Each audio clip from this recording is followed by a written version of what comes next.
আসসালামু আলাইকুম। আমি মোহাম্মদ আলিম আল রাজি, শিক্ষাডাগরি ফার্মাসিস্ট, আদিতা মেডিকেল হল, পশ্চিম মোল্লার ট্যাক, দক্ষিণখান, ঢাকা। আজকে আলোচনা করব সাফি সিরাপ সম্পর্কে। সাফি হলো হামদর্দ ল্যাবরেটরিজ ওয়াকফ বাংলাদেশের একটি ইউনানি ওষুধ, যা প্রধানত প্রাকৃতিক রক্ত পরিশোধক হিসেবে ব্যবহৃত হয়ে থাকে। সাফির উপাদানসমূহ: সাফি একটি হার্বাল বা ইউনানি সিরাপ যা বিভিন্ন ওষুধি গাছের নির্যাস দিয়ে তৈরি হয়ে থাকে। সাধারণত এতে থাকতে পারে সারসাপারিলা, রক্ত পরিশোধক হিসেবে কাজ করে; চিরাতা, জ্বর ও ক্ষুধাবর্ধক উপাদান; গন্ধক ও মনচিলা, জীবাণুনাশক গুণে উপকারী; সেনা পাতার নির্যাস, হালকা জুলাপ ও ডিটক্সিফায়ার; সোডা ও অন্যান্য ইউনানি উপাদান।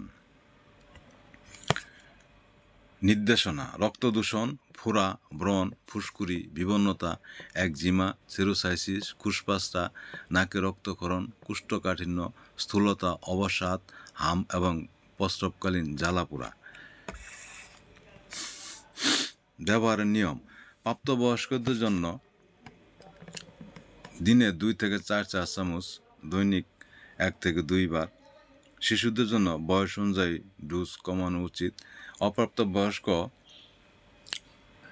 আধা চামচ বা 1 চা চামচ, দৈনিক 1 থেকে 2 বার অথবা রেজিস্টার্ড চিকিৎসকের পরামর্শ অনুযায়ী সেব্য।